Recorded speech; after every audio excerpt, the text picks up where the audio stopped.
بسم الله الرحمن الرحيم. الحمد لله رب العالمين والصلاة والسلام على أشرف الأنبياء والمرسلين، أما بعد. وعنه قال: قيل يا رسول الله ما يعدل الجهاد في سبيل الله؟ قال: لا تستطيعون. أو كما قال. کتاب رياض الصالحين 240 نمبر باب شروع. باب مبارد دی کې چې وجوبیت د جهاد او داغي فضائل بیانېدل.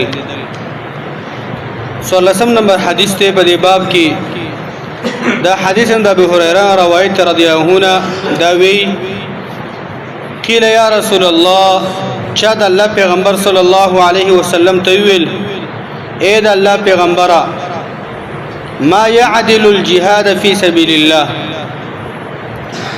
اې د الله پیغمبر صلی الله علیه وسلم د الله په لار کې jihad کول سره کوم عمل په اسلام کې دا برابر دی؟ دا یو عمل په اسلام کې کم یو دی چې د الله په لار کې jihad کول سره برابرۍ چې هغه زه وکم؟ قال د الله پیغمبر ته: لا تستطيعون.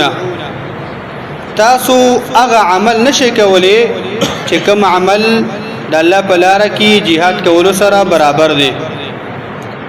فاعادوا عليه مرتين او ثلاثا. نو دي صحابه کرامو د الله پیغمبر صلی الله علیه وسلم ته دغه سوال دوزل او یا دریزل دا د الله پیغمبر نو کو چې کوم عمل د په اسلام کې د jihad سره برابر دی. كل ذلك يقول لا تستطيعون. نو په هر ځل باندې د الله پیغمبر ته ویلو جواب او تورک چې تاسو هغه عمل نشئ کولی چې کوم عمل دا په اسلام کې د jihad فی سبیل الله سره برابر دی. ثم قال. د الله پیغمبر ته دریم ځل ویلا دا عمل له غوښ شوتا: مثل المجاهد فی سبیل الله. مثال د مجاهد سړی چې د الله په لار کې jihad کوي كمثل الصائم القائم القانت بآيات الله. پشان د هغه روزدار انسان چې همیشه روزي، هغه ودریدون کې انسان چې هغه د شپې تهجد کوي، منځونه کوي. القانت بآيات الله چې هغه تابعداري کوونکې د الله تعالی د آیتونو. معنی دا چې د الله تعالی د کتاب د آیتونو هغه څه کوي، تلاوت کوي، ټول شپه لګیایي او الله ته په عبادت او بندګۍ باندې ولاړی او هر ورځ ټول عمر روزي. لا يفطر من صيام. او دا انسان ستړی نشي هغه د روزو د نیولو نه. ولا صلاه. او نه دغه انسان دا ستړی شي د منځ د کولو نه. حتى يرجع المجاهد في سبيل الله. تر دې چې واپس شي مجاهد د الله په لار کې jihad کوونکی کس خپل کور ته. معنی دا مقصد دا یو سړی هغه د الله په لار کې jihad ته ووتو او ورځې تېره کړه، شپې تېره کړه، بلکې جمعې تېرې کړې، میاشتې تېرې کړې. څومره وخت چې دا مجاهد انسان دا د کور نه وتی دی او دا د الله په لار کې هغه وتی دی jihad کوي، یو سړی هغه دغه شان ته دا مجاهد چې د کور نه وځي دغه وخت نه دا په روزو باندې هره ورځ دا روزي او د شپې دغه شان د ماخوستن د مانځنه بعد د سحر د ختلو پورې دا په منځونو او عبادت باندې ولاړی او دا لګي روزي نيسي او مجاهد هلته لګي jihad کوي او دا لګي ټول شپه تهجد کوي، منځونه کوي، د الله د کتاب تلاوت کوي. نو تر دې پورې دا سړی روزي او تلاوتونه د شپې کوي، شپې هم شوګي او د ورځې روزي، تر هغه پورې چې مجاهد کور ته واپس شي. څومره چې د روزدار انسان د شپه هغه هر ورځ روزه نیسي، هر شپه شوګي د الله بندګۍ او عبادت باندې، دغه اجر چې دی هغه دغه څه شي دی هغه د مجاهد انسان ته ملاويږي. دا څوک کولی شي؟ نه. دا روایت دی، دا لفظ د مسلم دی. روایت امام بخاری کې راځي: ان رجلا قال. یقینا یو سړي د الله پیغمبر ته ویلا: یا رسول الله، اے د الله پیغمبر صلی الله علیه وسلم، دلني على عمل يعدل الجهاد.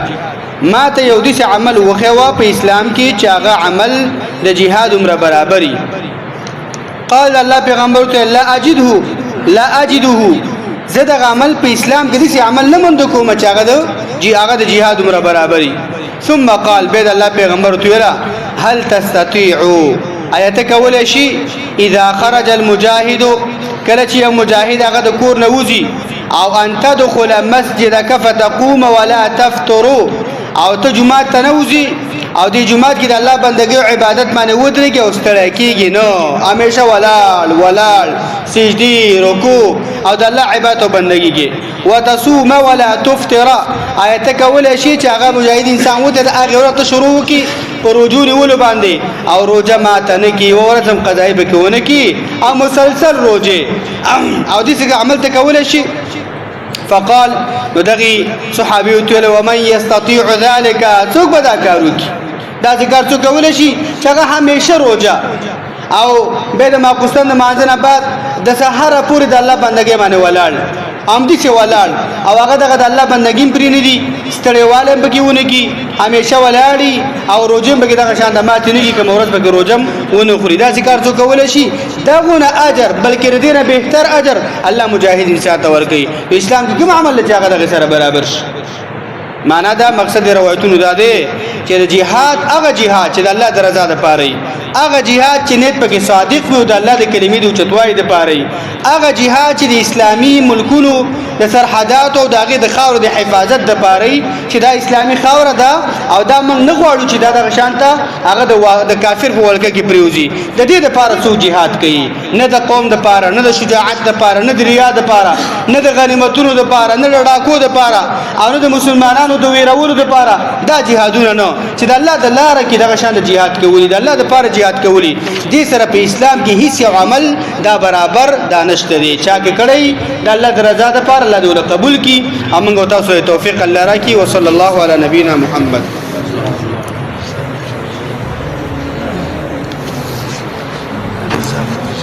تنظیمان